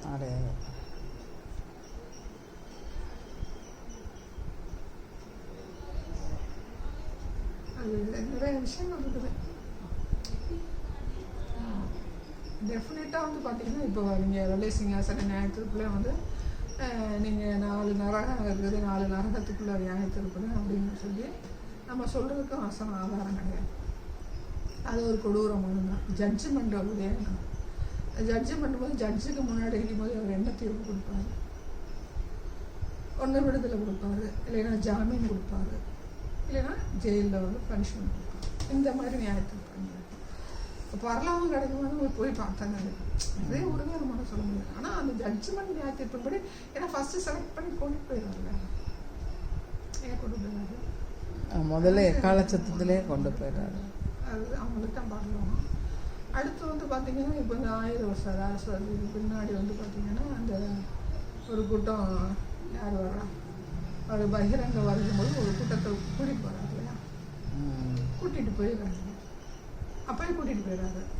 அவங்களுக்கு வேரியேஷன் இருக்குமா அப்படிங்கிறது வந்து நம்ம போய் தான் பார்க்கணும். ஏன்னா ஒரு படித்த பாகமுள்ள தேவனில் ஒரு தோட்டத்தில் வேலை வாங்கும்போது எல்லாருக்கும் ஒரு பணம்னு சொல்லி சொல்லுவோம்னு சொல்கிறாரு. எந்த மாதிரி ஒரு இங்கே வச்சுருப்பாரு, வேரியேஷன் இருக்குமா இல்லையா அப்படிங்கும்போது அதை குறித்து நம்ம என்ன செய்யணும், பொறாமப்படுவோம்னா அங்கே என்ன கிடையாது. இந்த பொறாமைலாம் இந்த பிசாசனுடைய குணம் அங்கே இருக்காங்க. ஏன்னா பீர்புரம் எடுக்கிறாரு. இப்போ அந்த கடைசி பகிரங்க நியாயத்தீர்ப்புல ஒரு குரூப் மேலே கொண்டு போகிறாரு. பிரபுக்கா ரத்த சாட்சி கொண்டவங்களும் மேலே தான் இருக்கிறாங்க. அவங்க எங்கே இருக்காங்க? பலிபீடத்தின் கீழே இருக்கிறாங்க, சிங்காசனத்துக்கு கீழே இருக்கிறாங்க. அவருடைய தரிசனத்தின்படி இப்படி நிறைய விஷயங்கள் இருக்குது. அந்த வெள்ளை சிங்காசன நியாயத்தீர்ப்பில் வந்து பரலோகம் இருக்குமா அப்படிங்கிறதுக்கு நமக்கு என்ன செய்ய சரியான ஆதாரம் இல்லை. ஏன்னா எல்லாத்தையும் வடிகட்டி மேலே கொண்டுட்டு போயிருக்காங்க. அப்போ இன்னைக்கு ஜெயிலுக்கு போயிட்டாங்கன்னா அவங்க நல்லவங்களா கெட்டவங்களா, நீ விடுதலை ஆகி வீட்டுக்கு போ அப்படின்னு சொல்லும்போது அங்கே உள்ள நியாயத்தீர்ப்பு யாருமே கணிக்க முடியாது. அப்போ அவங்களுக்குன்னு ஒரு இடம் வச்சுருப்பாங்க. ஃபர்ஸ்ட் பர்சன் அது சொல்கிறாங்க, டோட்டலாக நரகத்துக்கு போகிறதுக்கு முன்னாடி அவங்களுக்கு ஒரு தீ இல்லாத இடம், அந்த மாதிரி இடம் கூட கத்தரை ஆயத்தம் இருப்பாங்க. நம்ம வந்து முடிவு பண்ண முடியாது அவர் எப்படி வச்சுருக்காங்க தெரியல. ஆனால் அந்த பரலோகத்துக்கு ஈடாக என்ன செய்யாது இருக்கான்னு நினைக்கிறேன். ஏன்னா எல்லாம் வடிகட்டி கொண்டு போயிடும். ஃபஸ்ட்டு ரகசிய வரைக்கும் ஒரு குரூப் மேலே போயிருக்கு, கைவிடப்பட்டவங்க. நான் கைவிடப்பட்டு நான் 1000 வருஷத்து சாரி அந்த கிறிஸ்துவின் ஆட்சியில் இருக்கிறவங்களுக்கு தான் பகிரங்க வருங்க. நான் அதுக்கு முன்னாடி செத்து போயிட்டேன்னா எனக்கு எப்படிப்பட்ட நியாயத்திற்கு இப்போ நியாயத்திற்கு அவர் எப்படிப்பட்ட நியாயத்துக்கு வச்சுருக்காருன்னு நமக்கு தெரியாது. அதுக்கே நம்ம நிறைய பைபிள் ஸ்டடி பண்ணணும், பார்க்கணும். நியாயத்துக்கு பார்ப்போம், நியாயத்திருப்புன்னு சொல்லி ஒரு தலைப்பை பார்த்தோம். ஆனால் அந்த நாளில் வந்து நம்ம நிற்க முடியாதுங்க. அவருக்கு முன்னாடி அவருடைய பிரசன்ஸில் அவரே வந்து உட்காந்துடுறாரு. டைரெக்டாக வந்து ஜட்ஜுக்கு முன்னாடி இன்றைக்கி உலக பிரகாரமாக ஒரு ஜட்ஜுக்கு முன்னாடி நம்ம பால் ஊற்ற போனீங்க அந்த மட்டும் மனுஷன் இல்லை, இதுவும் பேச முடியல. நம்ம பால் ஊற்றிட்டு நம்ம காசு கேட்கறது மனுஷன். ஆண்டவர் வந்து ராஜாதி ராஜா நியாயாதிபதி ஜட்ஜில் உட்காரும்போது அவருடைய பவர் வந்து அவர் அப்பா நான் பிள்ளைங்கிறது அப்போ இருக்காது. அப்பா பிள்ளைங்கிறது பரலவும் பெறுவாங்க. அதை அவங்க மனசு வச்சுருவாங்க. அவருக்கு கூட நான் குற்றவாளியாக நினைக்கிறேன். எத்தனை வருஷம் ஓடி இருந்தாலும் சொல்லிட்டு கடைசியில் வந்து நான் வந்து தப்பு பண்ணிட்டு இறந்துட்டேன் அப்படின்னா எனக்கு பரலோகம் அப்படின்னு நான் சொல்லுவேன் இருக்கேன். ஒரு சொன்னது அங்கே வாசம் பண்ண முடியாது. நான் தப்பு பண்ணி இறந்துட்டேன். இப்போ பிசாசோட தான் நான் இறக்கேன். தப்பு பண்ணால் பிசாசு என் கூட அப்போ நியாயத்திற்குள்ள வந்து நிற்கிறேன், பிசாசு என்னோட இருக்காங்க. இப்போ நான் ஒரு பரலோகத்துக்கு நான் வரணும் அப்படின்னா அது அவருடைய பரிசுத்தமான இடம். பிசாசு எங்கள் ஏற்ற ஆக முடியாது. பார்ப்போம். ஆனால் இது இப்போ கர்த்தர் என்ன செய்கிறாருன்னா அபிரகாமை தெரிஞ்சு கொண்டாலும் ஒரு பாவத்தில் பராசலம் இருக்கிறார், நியாயத்திற்கு கொடுக்குறார். ஆனால் இரக்கம் பாராட்டுகிற தேவன் புறஜாதியாக எல்லாரும் எங்கெங்க இருக்காங்க, எல்லாருமே அவர் அறியாத ஜனங்கள் எல்லாருமே கடினப்பட்டு போயிருந்தார். உங்களுக்கு என்ன செய்யறாரு? கர்த்தர் என்ன செய்யறாரு? இந்த உலகத்தில் இயேசு கிறிஸ்து வர்றாரு. இப்போ இயேசு கிறிஸ்து வந்தமே என்ன ஆகுது? அப்போ என்ன ஆகுதுன்னு பார்த்தீங்கன்னா, அந்த கடினப்படுகிறது மனசு பார்த்தீங்கன்னா அந்த சந்ததியை என்ன செய்யுது? கடினப்படுத்தி. எப்படி கடினம்? பிசாசு ஒரு ஆவிக்குள்ள சொல்றாரு, ஒரு ஆவி போய் 7 ஆவி போயிட்டு. அப்போ நீங்கள் வருஷக்கணக்காக பாருங்க, வருஷக்கணக்காக பார்க்கும்போது அப்போ ஏகப்பட்ட ஆவிகள் என்ன செய்யுது? அவங்க உள்ளே இருக்கிறாங்க. அந்த மனுஷன் என்ன செய்ய முடியும்? விடுதலை. அப்போ அந்த கடினத்துக்குள்ளேயும் நம்மளை தெரிந்தெடுத்திருக்காங்க அப்படின்னா ஏதோ ஒரு சூட்சமாக இருக்குது. ஒத்துறத்துக்கு ஒரு ஆளாக தெரிஞ்செடுக்கிறாங்க. ஒத்துறதுக்கு ஒரு ஆளாக தெரிஞ்செடுத்து பசுத்தத்துக்கு நேரம் கொண்டு போய் பரலோகத்தை கொண்டு போகணும். அப்போ அதில் ஒரு சூட்சமாக அதே மாதிரி இவ்வளவு கடினமாக இருக்காங்க. நமக்கு இவ்வளவு சத்தியம் தெரியுது. இந்த சத்தியத்தின் பாதையில் நடக்கிறது என்ன சொல்கிறாங்க? ஒரு கிருபை அப்படின்னு சொல்கிறாங்க. ரைட்டா? இப்போ நான் சத்தியத்தின் பாதையில் கலந்துக்கிட்டேன், நீங்கள் சத்தியத்தின் பாதையில் கலந்துக்கிட்டீங்க. இந்த சத்தியத்தை அறியாத ஒரு கூட்டம் இருக்குது. இந்த சத்தியத்தை திரிச்சு பேசுகிற ஒரு கூட்டம் இருக்குது. சத்தியத்தை கரப்ஷன் பண்ணுற ஒரு கூட்டம் இருக்குது. இவங்களாம் எப்படி உருவானாங்க அப்படின்னு இன்னைக்கு நான் வந்துட்டேன். இங்கே வந்துட்டேன், கர்த்தருக்குள்ள வந்துட்டேன். ஆனால் என்னுடைய வேலை எப்படி இருக்கணும்? ஆரோணம் என்னுடைய சந்ததி என்ன செய்யணும்? வருஷத்துக்கு நேராக கொண்டு போயிட்டே இருக்கணும். 2 பேர் செத்து போயிட்டாங்களா? நாதாபும் அப்படின்னு எல்லாம் எழும்புறான்னா அப்போ என்னுடைய சந்ததி என்ன செய்யணும்? கரப்ஷன் இல்லாமல் பார்த்தோம். கரப்ஷன் என்ன செய்யணும்? நான் ஸ்பிரிச்சுவலே கடந்து வரும்போது என்ன செய்யக்கூடாது? இந்து பிள்ளைக்கு என் பிள்ளை கல்யாணம் பண்ணி போகிறாங்க. இது ஆத்மாதான் கிடையாது. பிசாசோட என்ன செய்யறோம்? பழையபடிக்கு ஐக்கியப்படுறோம், இரண்டரை கலக்கிறோம். அப்படிங்கும்போது அங்கே ஒரு என்ன செய்யறது? ஒரு கீழ்ப்படியாக சாப்பிட்டு அப்போ அவங்க என்ன செய்யறாங்க? புறஜாதியாக மாறிடுறாங்க. அப்போ என்னோட சந்ததி கரப்ஷன் ஆகும். வசனங்கள் சொல்றது அவிசுவாசிக்கும் விசுவாசிக்கும் பங்கேது, விக்கிரகங்களுக்கு எனக்கு இருந்தது பங்கேது, எல்லாமே சொல்லியிருக்குது. அது நம்ம என்ன சொல்லிடலாம்? அவங்க போய் ரெபேக்காவை பொண்ணு எடுக்கலையா? ஆபிரகாம் ரெபேக்காவை பொண்ணு எடுக்கும் எனக்கு எப்படிப்பட்ட நிலைமை? நம்மள மாதிரி பியூரிஃபைடு அங்கே கர்த்தருடைய சத்தியத்தில் நிறைஞ்ச மனுஷனான கர்த்தர் கூப்பிட்டாரு. வந்தேன் ஆரம்ப ஸ்டேஜ். எப்போ பியூரிஃபை பண்ணாங்க? யாக்கோபு டைம் என்ன செய்யறாரு? எல்லாத்தையும் புதைச்சிட்டு பியூரிஃபை பண்ணுறாரு. அதுக்கு ஒரு காலம் வச்சிருக்கேன். ஆபிரகாம் பண்ணுங்க, அதனால நான் என்ன செய்யறேன்? இந்த ஊரை நான் பொண்ணு எடுத்தேன் அப்படின்னு சொல்லி சொன்னா மன்னிக்க மாட்டேன். யாரை முன்னாடி இருக்காங்க? இயேசு கிறிஸ்து. வேற யாரையும் முன்னாடி இருக்காங்க? அவங்க செஞ்சாங்க, நான் செய்யறேன். வசனம் என்ன சொல்லுது? அதெல்லாம் கரெக்டாக எழுதி கொடுத்துருக்காரு, கையில் கொடுத்துருக்காரு. படிக்கிறதுக்கு என்ன செய்யறாரு? படிக்க வச்சிருக்கிறாரு. தமிழ் தெரியும், எல்லா மொழியும் தெரியலன்னா தமிழ் தெரியும். நீ பேசுகிற மொழியில் என்ன செஞ்சிருக்கிறாரு? வேதத்தை கொடுத்துருக்காரு. இது துணிகரமான அப்படின்னு நடக்கிறேன். ஒரு நான் ஜாதிகள் இருக்கிறேன். ஆபிரகாம் ஜாதி பார்த்து தான் எடுத்தாங்க. ஆபிரகாம்லாம் அவர் சொந்த இதில் தானே எடுத்தாரு. ஆமாம், இல்லை ஜாதி பார்த்து வெளியே எடுக்கல. அதுக்கு என்ன நம்ம கொண்டுட்டு வரணும்னா, கிறிஸ்துவுக்குள்ள என்ன செய்யணும்? என்னோட ஸ்பிரிச்சுவல் ரேங்கில் உள்ளவங்கள நான் பார்த்து எடுக்கணும்னு அர்த்தம். அவன் ஜாதி பார்த்து எடுத்த எங்க இருக்குதா?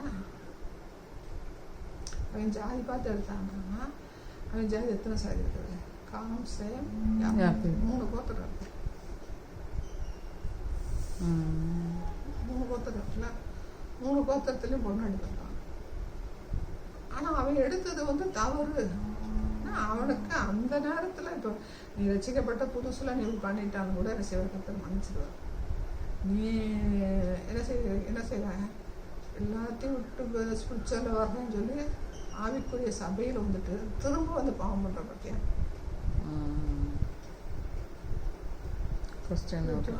ஒரு வசனத்தை நம்ம செய்யலாம், அவனை இஷ்டத்துக்கு என்ன செய்யறது? வச்சுக்கிறது. ஆமாம்.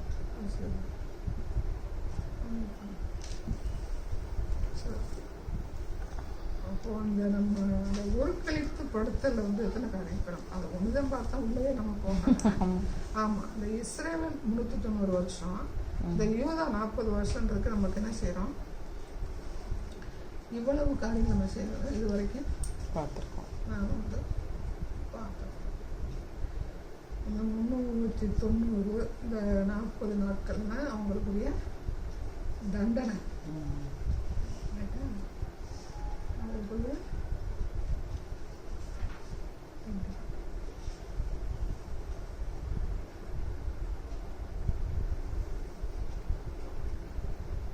அதுக்கு அடுத்து பஞ்சத்துக்குள்ள போயிடும். அடுத்த அடையாளத்துக்கு போயிடும்.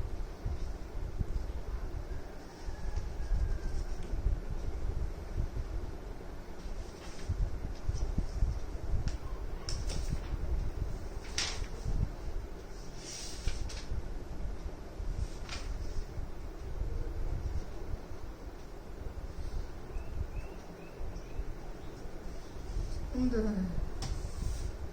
10 வடக்கு ராஜ்யம் இருக்கு இல்லையா, 390 அப்படிங்கும்போது 400 வருஷம் வச்சுக்காங்க. இதுக்கு தான் பார்த்தீங்கன்னா இயேசு கிறிஸ்து நான் 39 அடி வாங்கினாருன்னு சொல்கிறோம். வடக்கு ராஜ்யம் 390 வருஷம் போகிறாங்க இல்லையா, அவங்களுடைய பாவத்தை எதை வேணும்னு சொல்கிறாங்க. சும்மா நம்ம பார்த்துக்கலாம். அதுக்கு தான் ஓடிட்டு காமிக்கிறாங்க. இல்லை, அதுக்கு தான் இவர் 39 அடி. இவர் நிறையா வாங்குறாரு. பவுல் 5 தடவை வாங்குறாரா, 3 தடவை வாங்குறாரா? அவர் 1 குறைய 5 தடவை. இயேசு கிறிஸ்து ஒரு தடவை அடிக்கிறாங்க. அந்த அது லிங்க் பண்ணுறாங்க. ஒரே தடவை தான் அடிவாங்க. ஒரு தடவை இவர் தான் 5 தடவை.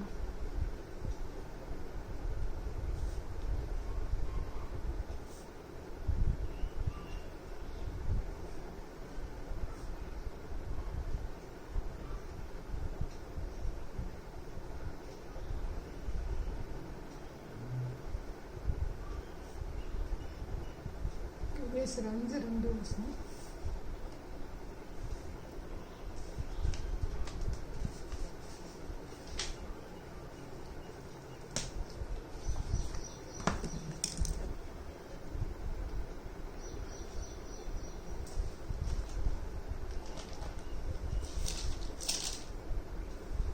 கிறிஸ்து நமக்காக தம்மை தேவனுக்கு சுகந்த வாசனையான காணிக்கையாகவும் பலியாகவும் ஒப்பு கொடுத்து நம்மில் அன்பு கூர்ந்தது போல நீங்களும் அன்பிலே நடந்து கொள்ளுங்கள். அந்த வடக்கு ராஜ்யம் அகோரத்துக்கு தான் பார்த்தீங்கன்னா அந்த 1 குறைய அவருடைய அன்பு நிமித்தம் அந்த நேற்றுள்ள செங்கல் நிப்பூரில் கிடச்சிருச்சுன்னு பார்த்தீங்கன்னா அது 25 சென்டிமீட்டர் அகலம், நீளம் 61 சென்டிமீட்டர் அகலம் உள்ள செங்கல்கள் எடுத்து கண்டுபிடிச்சிருக்காங்க. செங்கல்கள் ஒரு படம் வரைஞ்சாங்க. 25 சென்டிமீட்டர் நீளம், 61 சென்டிமீட்டர் அகலம்.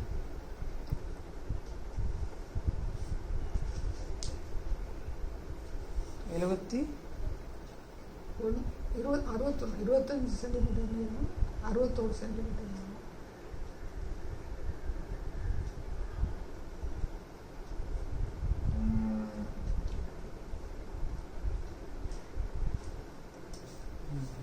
இந்த 390 வருஷம் எப்படி கணக்கு பண்ணிக்காங்கன்னா, ரெகோபெயாம் ஸ்டார்ட் பண்ணி சிதேக்கியா வரைக்கும் அவங்க ஆட்சி செய்த வருஷம் 394. இங்கேருந்து ரெகோபெயாம் ஸ்டார்ட் ஆகி சிதேக்கியா வரைக்கும் பார்த்தீங்கன்னா அவங்க ஆட்சி செய்த வருஷம் 394. அதில் ஒரு 3 வருஷம் என்ன பண்ணுறேன், ரெகோபெயாம் ஒழுங்காக தான் நடந்துக்கிறாரு. அதை குறைச்சிட்டு அதை 390 ஆண்டுகள் கணக்கு பண்ணுறாங்க. 394 வருஷத்தை இங்கே 390 ஆண்டுகள் வேத வலிமை சொல்கிறாங்களா, அது எப்படி கணக்கு பண்ணுறாங்கன்னா, அவங்க ஆட்சி செஞ்சது தான் கரெக்டாக 394. அதில் ரெகோபேந்து ஒரு 3 வருஷம் செய்கிறார், நல்லபடியாக ஆட்சி செய்கிறார். அதை கழிச்சதுனால 390 ஆண்டுன்னு சொல்லி கணக்கு பண்ணுறாங்க.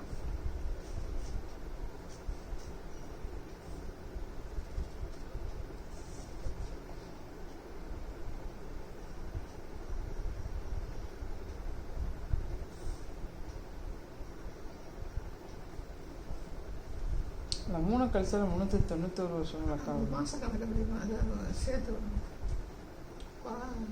650 இருந்தால் என்ன செய்வாங்கன்னா 1 வருஷம் ஆக்குவாங்க. 50 கம்மின்னா குறைச்சிக்கலாம். அந்த ஆண்டுகள் வந்து எப்போவுமே இப்போ 2025 வந்து பார்த்திங்கன்னா, இப்போ சொன்னோம்னா நம்ம 2025 சொல்லுவோம், 2026 சொல்ல மாட்டோம். 2050 வந்தாலே அதை 3000 ஆண்டுகள் கணக்கு பண்ணுறோம்.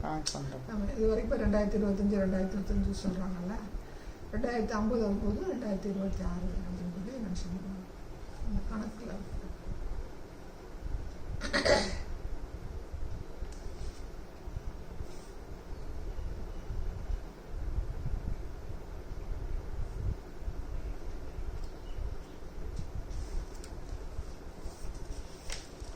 இவங்களுடைய 70 வருஷ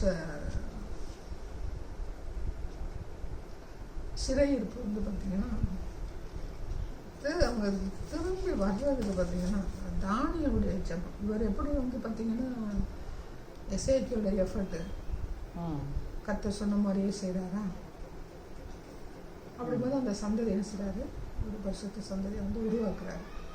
அது மாதிரி தானியலுடைய ஜெபமும் வந்து என்னன்னா ஒரு முக்கியமான ஒரு காரியம். பரிந்து பேசுகிற ஜெபத்துக்கு கர்த்தர் பதில் கொடுக்கிற தேவன். ஆபிரகாம் வந்து பரிந்து பேசும்போதான லோத்தை வந்து தப்பு வைக்கிறாரு. அப்போ இவங்க திரும்ப வர்றதுக்கு எசேக்கியேல், தானியேல், எரேமியா இங்கே வரல. பட் ஆனால் எரேமியாவோட எஃபர்ட் வந்து அவங்க எரேமியாவோட பார்க்கணும், தானியோட எஃபர்ட்டை தானியோட பார்க்கணும்னு பார்ப்போம். அப்போ இந்த எசேக்கியலோட எஃபர்ட்னால என்ன செய்வாங்கன்னா அங்கே சீர்திருத்தப்பட்டு கடந்து வர்றாங்க. இன்னும் இருக்காங்க பாவம். அது தானியோட பரிந்து பேசுகிற ஜெபத்தினாலே என்ன செய்கிறாங்கன்னா அந்த சந்ததி கரப்ஷன் ஆகாமல் வர்றாங்க.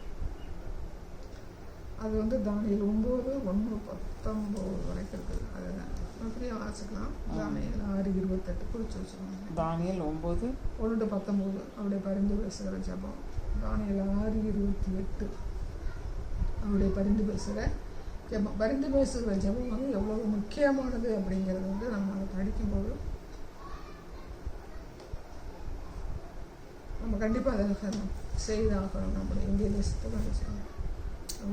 நமக்கு பட்டணத்துக்கு கிராமத்துக்குலாம் பரிந்து பேசுகிற ஜெபம் சொல்கிறார்ல மோசே, என் பேர் ஜீவ புஸ்தகத்தில் அதை நம்ம பண்ணுவோமா வந்து சந்தேகம். ரொம்ப நாளாவது தீனத்தில் வந்து ரொம்ப விசுவாசம். சரி, இது வந்து இதை பார்த்துருக்கோம். இந்த ஊருக்கழித்து படுக்கிற. ஆமாம், ஒருத்தனை தியாகம் பண்ணி என்ன செய்கிறாங்க எசேக்கியேல். சாதாரண விஷயம் இல்லை. 390 நாளில் எத்தனை வருஷம் ஆகுது? 390 நாள் வந்து எத்தனை வருஷம் ஆகுது? 390 நாட்கள்லாம் 390 வருஷம் அவங்களுக்கு வருஷம். இப்போ நம்ம 390 நாளை வகுத்தோம்னா எத்தனை வருஷம்? ஒரு வருஷமும் ஒரு வருஷம் வந்து 365.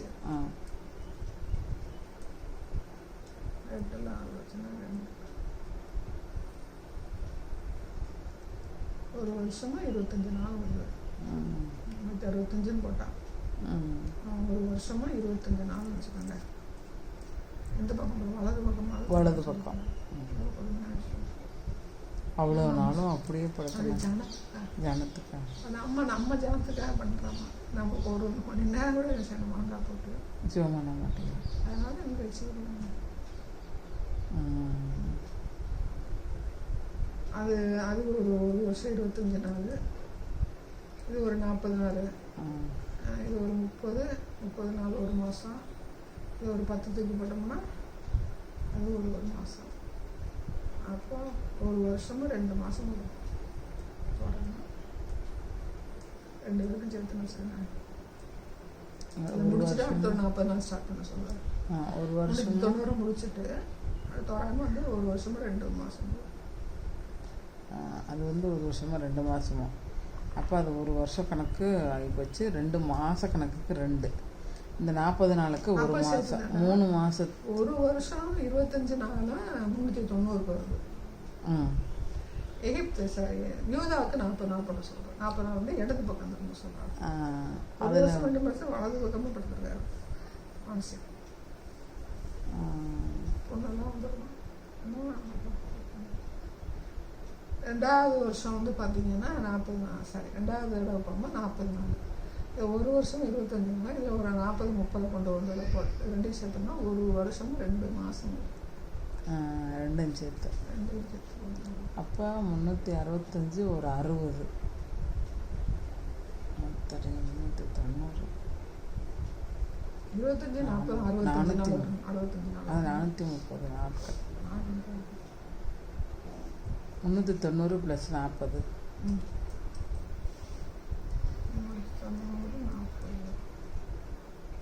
400, 430 வருஷம் வந்துருக்கு. 430 நாட்கள். எகிப்துக்கு வந்தது 8 வருஷம். 430 வந்து 400 வருஷம், 430 வருஷம் வந்தது. 430 வந்து 365 5 12 6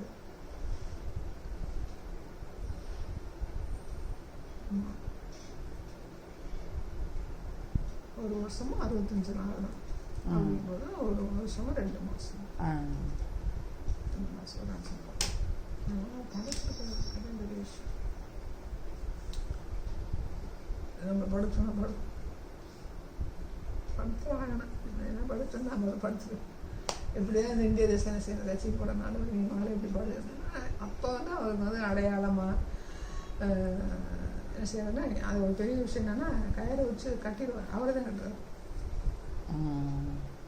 தேவட அவசரம் கட்டுறது போடுங்க, கயிறை வச்சு கட்டுவார்ல. அதான் இவரே கட்டிக்கிட்டாங்க, கயிறை வச்சு கட்டுறாங்க.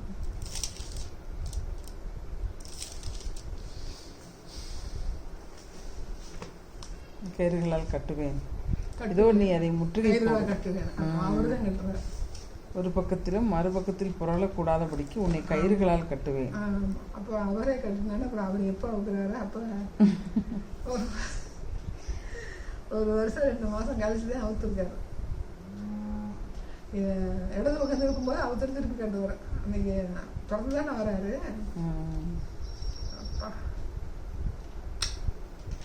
சாப்பிட்றதுக்கு அளவுன்னு சொல்லுவார். அது அடுத்த பஞ்சத்துக்கு கட்டுறதுக்கு மட்டும் இவ்வளோ இருக்குது. கட்டுறதுக்கு எப்படி இருக்குன்னா அவருடைய நியாய தீர்ப்பு, அவருடைய இரக்கம், ஒரு மனுஷனை வந்து தெரிஞ்சிருக்கிறதுனால அவர் எப்படி கொண்டுட்டு வராரு, இதெல்லாம் இவ்வளோ தூரம் வந்து சத்தியம் என்ன இருக்குது ஓரளவுக்கு நம்ம பார்த்துருக்கோம். கற்பனை நல்லா ஸ்தோத்திரம்.